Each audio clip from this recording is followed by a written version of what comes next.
Bien, ahora vamos a ver hemorragia intracerebral, ¿correcto? Cuando el sangrado ocurre en la parte interna del parénquima cerebral. Bien, entonces, lo primero que hay que recordar es la localización, porque eso es justamente lo que más preguntan en los exámenes.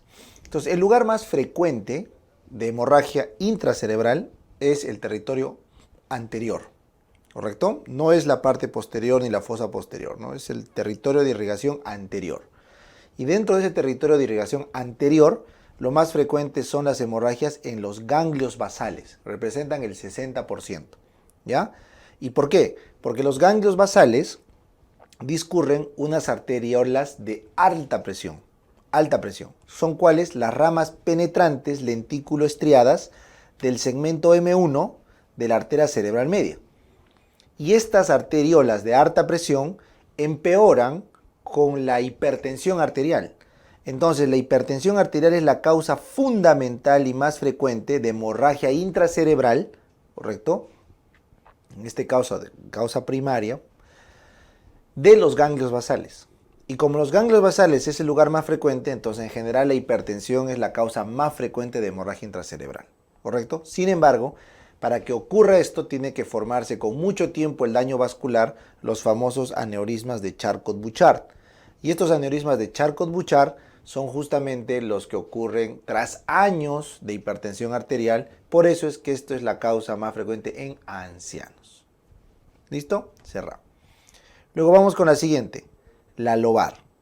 Las hemorragias lobares, o sea, en el lóbulo frontal, temporal, parietal, ¿no es cierto? Usualmente es más frecuente en el frontal. Estas hemorragias lobares también se dan por presión arterial, sí, pero es más probable que las encontremos en dos patologías, que son la malformación arteriovenosa, cuando este sangrado se da en jóvenes, es lo que debe sospechar, o la angiopatía amiloide, cuando este sangrado lobar se da en ancianos. Entonces, un sangrado lobar en joven sospecha malformación arteriovenosa. Un sangrado lobar en anciano sospecha obviamente hipertensión, pero puede haber angiopatía amiloide. ¿Cuál es la diferencia? Que en la angiopatía amiloide suelen haber sangrados múltiples, mientras que en la hipertensión arterial solo uno. ¿Ya? Muy bien. Luego tenemos tálamo, que también sangra, cerebelo, que es mucho más raro, porque es fosa posterior, y la protuberancia, que también es rarísimo, pero como afecta al sistema reticular activador ascendente, su clínica es estrepitosa, es tormentosa, por eso la mencionamos, ¿ya? Recuerden que menos de un quinto de las hemorragias ocurren en territorio posterior, menos de un quinto, eso es infrecuente. Bien, siguiente dato que quiero que sepan. Del ictus habíamos visto que había un ictus isquémico y un ictus hemorrágico. Bueno, lo que tienen que saber es que el 50% de las hemorragias intracerebrales pueden terminar en muerte. O sea, su mortalidad es del 50%, lo cual lo hace mucho mayor que el isquémico. La mortalidad del isquémico es menor al 20%. Entonces, si te preguntan qué ictus es más letal, es la hemorragia intracerebral, ¿ya? Y finalmente, el que peor pronóstico tiene son los sangrados del territorio posterior. Los sangrados de la arteria cerebral posterior son de peor pronóstico porque el espacio que tiene para acomodar el hematoma es más pequeño y el paciente se enclava y se muere. ¿Listo? Acá. Entonces acá les he traído unas imágenes para que por favor se orienten. Entonces en esta imagen claramente ustedes pueden ver que la hemorragia está ocurriendo justo en la cápsula interna, ¿no es cierto? Porque este es el tálamo, acá está la cápsula interna y por ahí empezó el sangrado y el hematoma está empujando hacia afuera. Entonces un hematoma clásico de ganglios basales, clasiquísimo. Luego tenemos este que es un hematoma gigante lobar frontal. Entonces este gigante hematoma lobar frontal me debe hacer sospechar o una malformación arteriovenosa o una angiopatía amiloide en ancianos, más aún si es que yo veo que hay múltiples hemorragias, pues, ¿no? Entonces esa es una típica imagen de una hemorragia lobar. Ahora acá le estoy poniendo una hemorragia pero de cerebelo. Noten que estamos viendo con una resonancia, ¿no? Recuerden que no se puede ver territorio posterior con tomografía. Entonces acá estamos viendo un sangrado en resonancia, ¿ya? De fosa posterior cerebelo. Luego acá le estoy poniendo un sangrado de puente, está justo en el medio, ¿no es cierto? Tenemos un sangrado pontino, acá, ahí lo tiene, pontino. Y estos usualmente, como les digo, son letales, o sea, el paciente va a terminar enclavado y muerto. ¿Listo? Bien, acá les he traído una hemorragia del tálamo. Me interesa mucho que contrasten. Miren, el tálamo es cuando la hemorragia está pegada a los ventrículos laterales, la asta posterior y el ventrículo medial, ¿no es cierto? Entonces, el tálamo, su sangrado, recuerden que proviene de rupturas de la cerebral posterior, mientras que acá, ganglio basal, viene de rupturas de la arteria cerebral media. Eso también es importante que recuerden, ¿ya? Muy bien. Y finalmente, esto que están viendo acá es el estadio crónico de una angiopatía amiloide. O sea, una angiopatía amiloide que ha tenido múltiples pequeños sangrados, que estás viendo todos están con una resolución quística porque son sangrados de muchos años. Entonces, esto es la angiopatía amiloide, se podría decir en la imagen crónica, como si hubieran petardeado el cerebro, porque son microhematomitas que están dispersos porque es una enfermedad de vasos. Muy bien. Listo, entonces, una pregunta de examen también ha sido la patogenia. O sea, ¿qué es lo que ocurre en una hemorragia intracerebral? Lo cual es bastante sencillo. Entonces, primero hay una ruptura de vaso, que ya les expliqué, probablemente es por hipertensión arterial crónica mal controlada, que hace un aneurisma de Charcot-Bouchard y este se rompe y queda sangrando. Pero luego, este hematoma la fibrina empieza a organizarlo. Se organiza, si el paciente no ha muerto, obviamente, y se forma una cavidad quística, como ves acá, una cavidad quística, que se reabsorbe y con el tiempo queda una cicatriz pequeña, usualmente rasgada, larga, de contenido hipodenso, o sea, más o menos como estos huequitos que ven acá. ¿Listo? Ya está. Entonces, ese era el resumen de los aspectos generales que quería que tengan presente en la hemorragia intracerebral. Ahora vámonos al diagnóstico. Como ya estamos familiarizados con este tema, va a ser mucho más sencillo. Entonces, el cuadro clínico de una hemorragia intracerebral, ¿es un joven o es un anciano? Es un anciano, doctor. Con presión arterial mal controlada, ¿no es cierto? Hipertensión mal controlada. Entonces, ¿qué ocurre con el viejito? Tiene muchos años lesionando sus vasitos y se han formado sus aneurismas de Charcot-Bouchard. Entonces, en un buen día, porque la clínica usualmente es de día, donde el sistema del cortisol está más alto, la presión arterial está más alta, el abuelito tiene un estrés o un ejercicio intenso. Usualmente un estrés, una ira, un colerón, y eso dispara su presión arterial y ya no aguanta el aneurisma de Charcot-Bouchard y se rompe. Entonces, al romperse, obviamente, focaliza. Así que el primer dato que tienes que buscar en una hemorragia intracerebral es una focalización, pero brusca. O sea, su instauración ha sido muy rápida, no tan rápida como una hemorragia subaracnoidea, pero lo suficientemente rápida como para diferenciarlo de un ictus isquémico que es inclusive de varias horas. Esto en pocos minutos se instaura y el dato está en que en los primeros 30-90 minutos del cuadro empeora gravitalmente, o sea, la clínica empieza de cero ¡boom! Y se va al cielo en 30-90 minutos. Ese es un buen indicador de que estás frente a un sangrado. En cambio, cuando estás frente a una isquemia, la clínica demora horas en instaurarse. Así que ese es un buen dato. Luego, obviamente, si es que es una masa que está quedándose dentro del cerebro, va a haber hipertensión endocraneana, ¿no? Que ustedes ya conocen que es cefalea global pulsátil, ¿no es cierto? Intensa, disminución del sensorio y vómitos no asociados a arcadas o a náuseas y son incoercibles, ¿no es cierto? Esa es la clínica de hipertensión endocraneana. Sin embargo, en UpToDate dicen que los signos de hipertensión endocraneana severa son inicio de la dilatación pupilar, empieza a dilatarse las pupilas. 2. Esa dilatación de la pupila es porque se está alterando el tercer par craneal por la hipertensión endocraneana. 2. Disminución del sensorio progresiva, o sea, una escala de Glasgow que va empeorando rápidamente.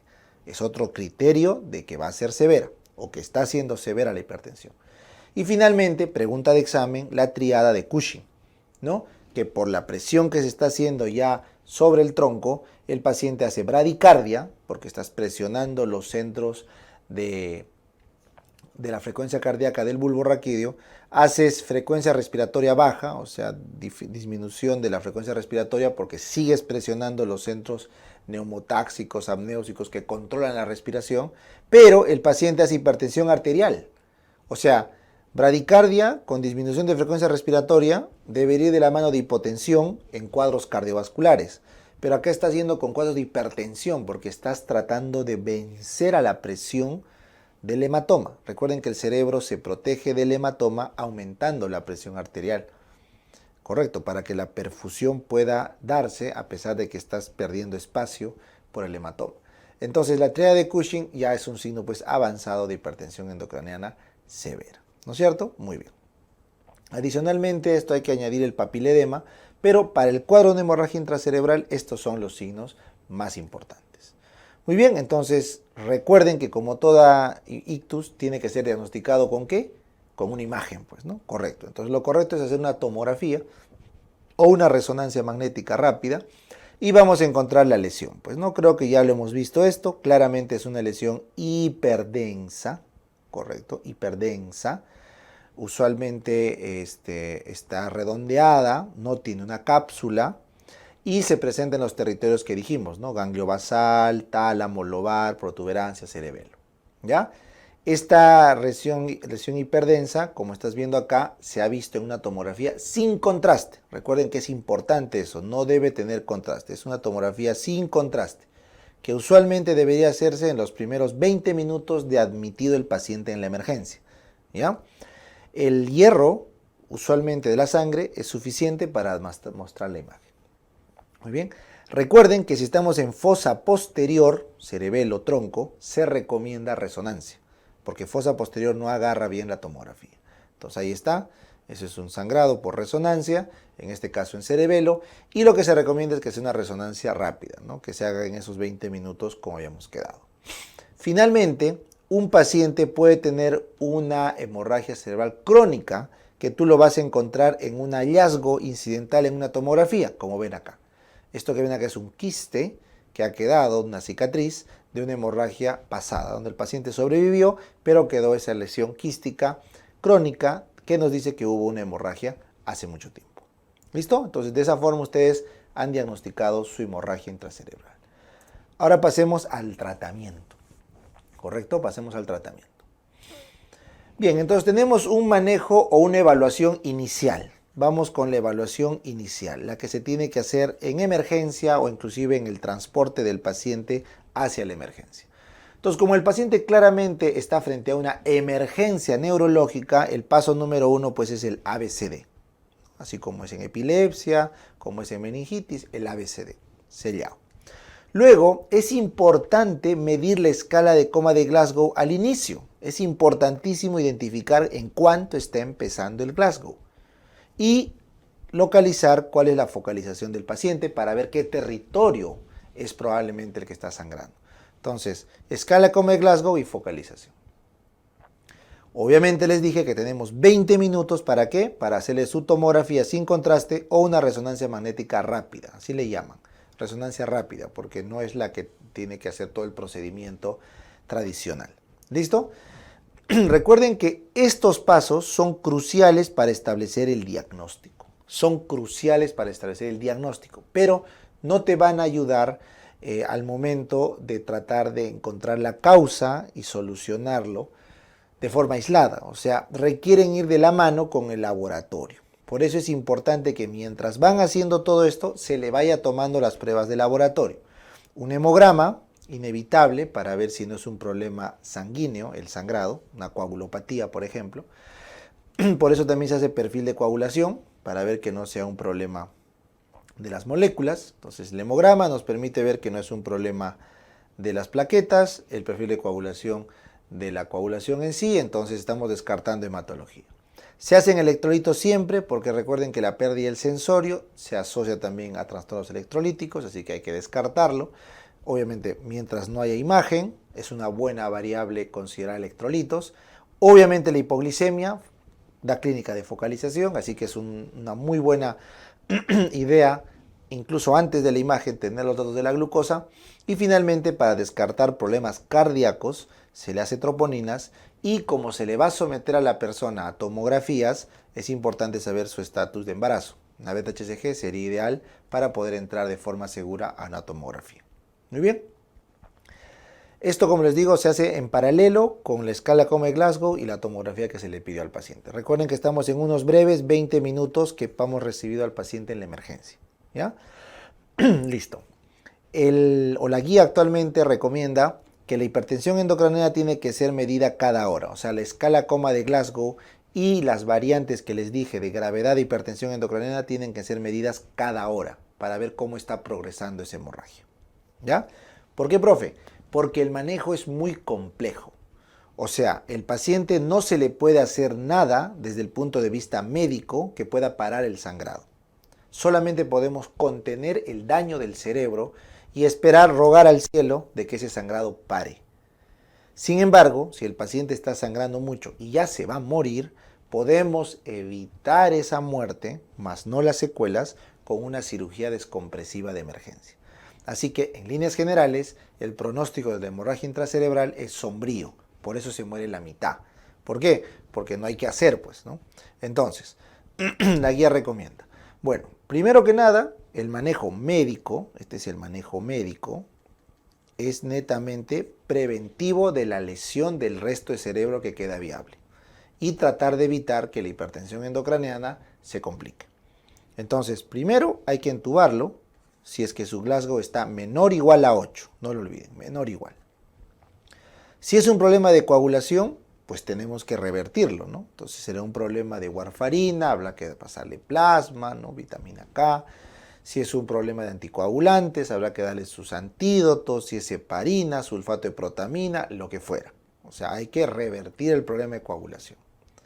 Luego, como el paciente está en hipertensión arterial, probablemente como causa de la enfermedad y también como respuesta fisiológica del cerebro, tenemos que manejarlo porque si está muy alta la presión arterial, nunca va a parar de sangrar. Entonces la recomendación actual es que la presión arterial se maneje o sea, inmediatamente, solo si la sistólica supera 220. Solo si la sistólica está por encima de 220, se hace un manejo STAT con nicardipino o con labetalol. Si está menos de 220, no hay que estresarse, no hay que estresarse. Y lo que sí se recomienda es que a la hora o a las 2 horas de pasado el evento, la presión debería estar controlada entre 140 y 160 según el paciente. O sea, hay pacientes que son hipertensos que se puede tolerar un poco más y hay pacientes normotensos que se les puede permitir hasta 160. Porque esa presión alta está tratando de pelear contra el hematoma para perfundir el área que todavía está viable. Entonces, no te puedes bajar la presión arterial porque matas el cerebro que está quedando vivo. Pero tampoco te puedes pasar de 220 porque nunca va a cicatrizar, nunca va a dejar de sangrar esa arteria. Esto es un equilibrio, ¿ya? Y es lo único que se puede hacer y esperar, como les digo, que el paciente recupere algo su funcionalidad. Muy bien. Ahora, la hipertensión endocraniana es un problema aparte. Eso se maneja aparte. Entonces, en la hipertensión endocraniana, como sabemos que esto te lleva al enclavamiento y a la muerte, tiene que haber un manejo médico primero y luego un manejo quirúrgico si requiere. Entonces, en el manejo médico, primero es elevar la cabecita a 30 grados, siempre les dije eso, ¿no? Para hacer que la vena drene toda la sangre de la forma más eficiente, ¿no? Las yugulares.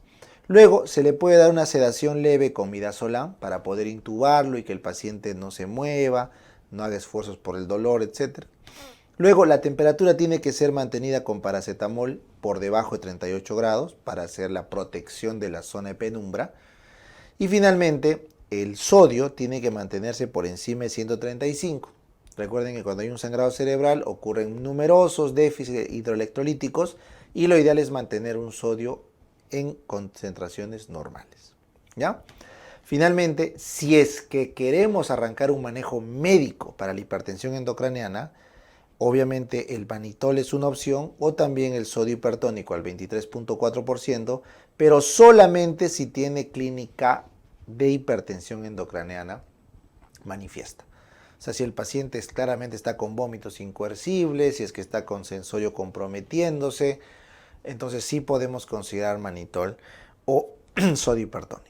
¿Ya? La ideal es mantenerlo ahí, como le digo, rezar y ver si se soluciona. Pero ¿qué pasa si esa hipertensión endocraniana se desboca y avanza y lo va a matar al paciente?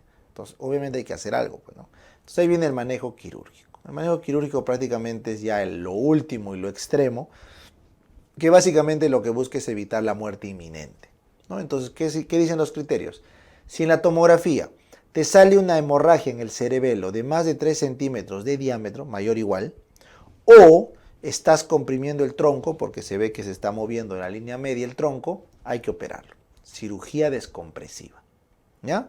No va a curar nada, solo evita la muerte, ¿no? Porque el sangrado va a seguir, la secuela también, ¿no? Pero evita la muerte inminente. Segundo criterio, si vemos que el sangrado ha pasado al ventrículo, o sea, hay una hemorragia intraventricular y está habiendo hidrocefalia, obviamente obstructiva por el hematoma, también hay que hacer una derivación ventrículo-peritoneal. Hay que derivar esa hidrocefalia. Y finalmente, si hay una hemorragia intracerebral hemisférica, o sea, no ha pasado al ventrículo, ¿no? A los ventrículos, tampoco está en el cerebelo, sino está al lobar, en el hemisferio. Pero es mortal. ¿Qué quiere decir mortal? Mortal quiere decir que está haciendo hidrocefalia obstructiva por compresión o que está claramente afectando y comprimiendo el cráneo, llevando al paciente al enclavamiento. Así lo definen como mortal, ¿no? Porque claramente va a llevar al enclavamiento. Entonces, solamente en esos 3 criterios el neurocirujano dice, bueno, pues abriremos la cabeza para bajar la presión. Como les digo, para evitar la muerte. ¿Listo? Muy bien, entonces ese era nuestro resumen de hemorragia intracerebral.